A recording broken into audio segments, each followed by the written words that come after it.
दोस्तों आज के इस वीडियो में हम आपके BSc second year third semester zoology के unit second process of translation यानी कि अनुवादन का प्रक्रम से जुड़े हुए very short answer type question और शॉर्ट आंसर टाइप क्वेश्चन लेकर आए हैं।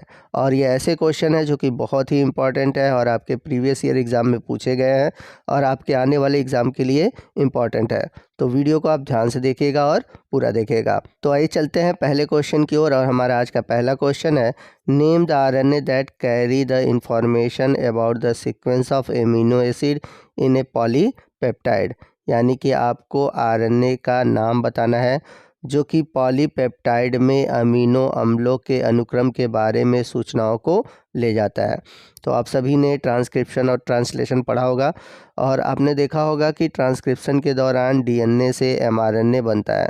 तो डीएनए से एमआरएनए बनने में जो डीएनए का सीक्वेंस है, ठीक है, यानी कि उसकी जो कोडिंग होती है वो कौन लेकर आता है? एमआरएनए लेकर आता है। और एमआरएनए से आगे चलकर ट्रांसलेशन के द्वारा प्रोटीन बनता है। तो प्रोटीन से जुड़े हुए जितने अमीनो अम्ल के सीक्वेंस हैं वो पाए जाते हैं एमआरएनए पर। तो आपका जो राइट आंसर है वो है एमआरएनए। चलते हैं अगले क्वेश्चन की ओर। क्वेश्चन नंबर 2 है, what is the function of tRNA, यानी कि टीआरएनए का कार्य क्या है? तो आप सभी ने ट्रांसलेशन पढ़ा होगा और ट्रांसलेशन में देखा होगा कि एमआरएनए पे पाए जाने वाले जितने भी कोडॉन हैं उस कोडॉन के अकॉर्डिंग जो टीआरएनए होता है वह एंटी कोडॉन ले जाता है और उस कोडॉन के अकॉर्डिंग अलग अलग एमिनो एसिड होते हैं। तो एक तरह से देखा जाए टीआरएनए का कार्य होता है एमिनो एसिड के लिए कोडॉन को आइडेंटिफाई करना और उसके अकॉर्डिंग अलग अलग एमिनो एसिड को ले जाना। चलते हैं अगले क्वेश्चन की ओर। क्वेश्चन नंबर 3 है, give the site of protein synthesis, यानी कि प्रोटीन संश्लेषण का स्थल दीजिए। तो आप सभी ने जब बीएससी फर्स्ट ईयर में सेल पढ़ा होगा तो उसमें आपसे एक क्वेश्चन पूछा जाता है कि ये बताइए कि कोशिका में प्रोटीन का निर्माण कहाँ होता है। तो आप सभी को पता है कि कोशिका में प्रोटीन का निर्माण होता है राइबोसोम में। तो सेम वही आंसर है कि जो प्रोटीन का फॉर्मेशन होता है वो कहाँ होता है? राइबोसोम में। चलते हैं अगले क्वेश्चन की ओर। क्वेश्चन नंबर 4 है, व्हाट इज़ कोडॉन, यानी कि कोडॉन क्या है? A base triplet on mRNA chain is called codon, यानी कि एमआरएनए पर आपने त्रिकक्षारीय सीक्वेंस देखा होगा, यानी कि ट्रिपलेट देखा होगा, उसी को हम कोडॉन कहते हैं।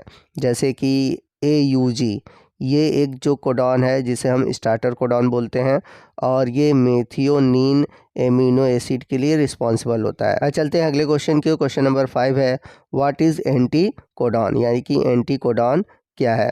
तो जैसा कि मैंने बताया था कि एमआरएनए पर कोडॉन पाए जाते हैं और उस कोडॉन को आइडेंटिफाई करने के लिए जो टीआरएनए होता है वह दूसरा कोडॉन लेकर आता है जिसे हम बोलते हैं एंटी कोडॉन। तो यहाँ पर देख सकते हैं लिखा हुआ है answer, A base triplet at the recognition end of RNA molecule. तो यहाँ पर जिस आरएनए मॉलिक्यूल की बात हो रही है वो है टीआरएनए मॉलिक्यूल। क्वेश्चन नंबर 6 है, व्हाट इज़ जेनेटिक कोड, यानी कि अनुवांशिक कूट क्या है?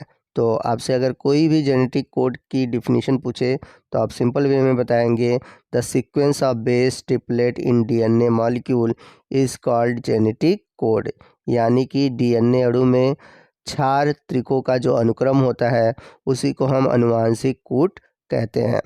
चलते हैं अगले क्वेश्चन की ओर। क्वेश्चन नंबर 7 है, नेम द 3 नॉनसेंस कोडॉन। तो आपको नॉनसेंस कोडॉन के नाम बताने हैं, ठीक है। तो आपको बता दें कि नॉनसेंस कोडॉन को हम स्टॉप कोडॉन भी कहते हैं जो कि प्रोटीन सिंथेसिस की प्रक्रिया को रोक देते हैं। तो ये कोडॉन कौन कौन से हैं? पहला है UAA, दूसरा है UAG और तीसरा है UGA। क्वेश्चन नंबर 8 है जो कि बहुत ही इंपॉर्टेंट है, name of amino acid which have only one codon each, यानी कि आपको बताना है कि कौन से अमीनो अम्ल के लिए केवल एक ही कोडॉन होता है। तो आपको बता दें मेथियोनीन और ट्रिप्टोफैन, इन दोनों के लिए केवल एक ही कोडॉन होता है।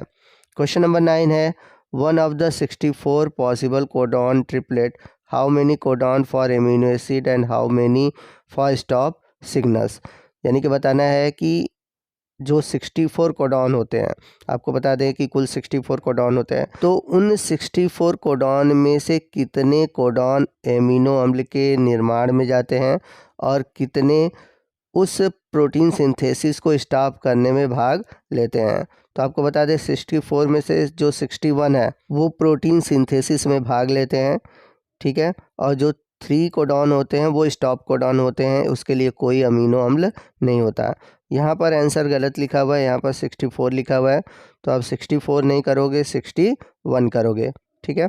चलते हैं अगले क्वेश्चन की ओर। क्वेश्चन नंबर 10 है, which base triplet codon for the amino acid phenylalanine, यानी कि आपको बताना है कि कौन सा क्षात्रिक अमीनो अम्ल फेनिल एनिलीन को कोडित करता है। तो फेनिल एनिलीन के लिए जो कोड होता है वो है UUU और UUC। चलते हैं क्वेश्चन नंबर 11 की ओर। क्वेश्चन नंबर 11 है, mention two function of the codon AUG, यानी कि आपको AUG कोडॉन के 2 कार्य बताने हैं। तो सबसे पहला काम है AUG का कि यह मेथियोनिन को कोडित करता है, यानी कि लिए ये जो कोड है ये मेथियोनिन एमिनो एसिड के लिए होता है। और दूसरी चीज़ ये है कि जब ट्रांसलेशन होता है, यानी कि प्रोटीन का सिंथेसिस स्टार्ट होता है, तो उस समय AUG कोड इनिशिएशन कोडान की भांति कार्य करता है, यानी कि प्रोटीन संश्लेषण की प्रक्रिया को प्रारंभ करता है। आज चलते हैं अगले क्वेश्चन की ओर। क्वेश्चन नंबर 13 है, what is corresponding anticodon of AUG, यानी कि AUG का संगत एंटीकोडॉन क्या होगा। तो जैसा कि हम सभी जानते हैं कि mRNA पर कोड पाए जाते हैं, तो अगर mRNA पर कोड है AUG तो उसके जो एंटी कोड होगा, तो A के प्रतिलोम अगर देखा जाए तो RNA में होता है U, और U के प्रतिलोम होता है A, और G के प्रतिलोम होता है C। तो इस तरह से AUG कोडॉन के लिए जो एंटी कोडॉन होगा वो होगा UAC। चलते हैं अगले क्वेश्चन की ओर। क्वेश्चन नंबर 14 है, which process protein synthesis require hydrolysis of GTP, यानी कि प्रोटीन संश्लेषण की किस प्रक्रम को GTP में जल अपघटन की आवश्यकता होती है।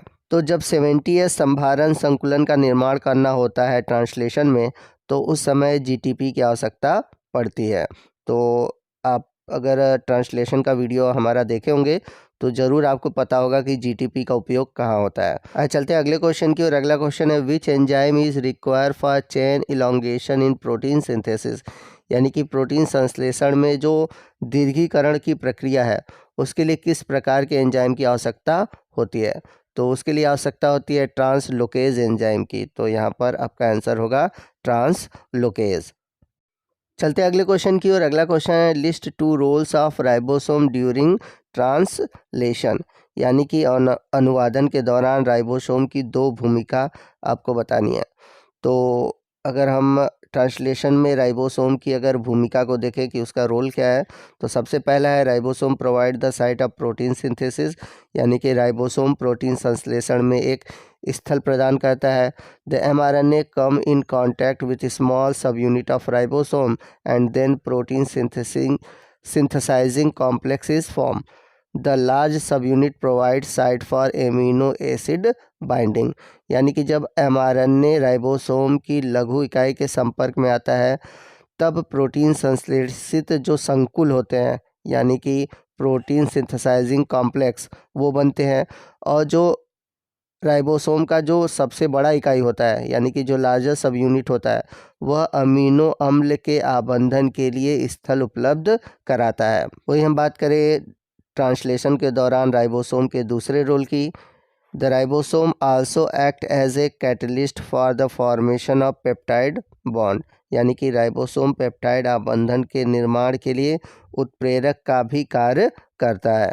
चलते हैं अगले क्वेश्चन की ओर। अगला क्वेश्चन दिया है, study the mRNA segment give below which complete to be translated into polypeptide chain. तो यहाँ पर आपको mRNA का एक सेगमेंट दिया हुआ है, ठीक है, और इसमें प्रोटीन सिंथेसिस होने वाली है। तो आपको बताना है कि इसमें जो सेगमेंट है, ठीक है, उस सेगमेंट से जुड़े हुए कुछ क्वेश्चन दिए हैं। जैसे पहला दिया है, right the codon A and B, आपको कोडॉन A और B के बारे में बताना है। तो बहुत सिंपल सा है, आपको लग रहा होगा कि ये कठिन सा क्वेश्चन है, तो मैंने बताया है कि जब प्रोटीन सिंथेसिस होता है तो स्टार्ट करने के लिए कोड चाहिए होता है AUG। तो यहाँ पर जो ए वाला ऑप्शन है यहाँ पर होगा AUG, क्योंकि AUG स्टार्टर कोडॉन है। वही हम बात करें बी की, तो बी जो है प्रोटीन सिंथेसिस मतलब सबसे लास्ट में दिया हुआ है, मतलब यहाँ पर प्रोटीन सिंथेसिस समापन होता है।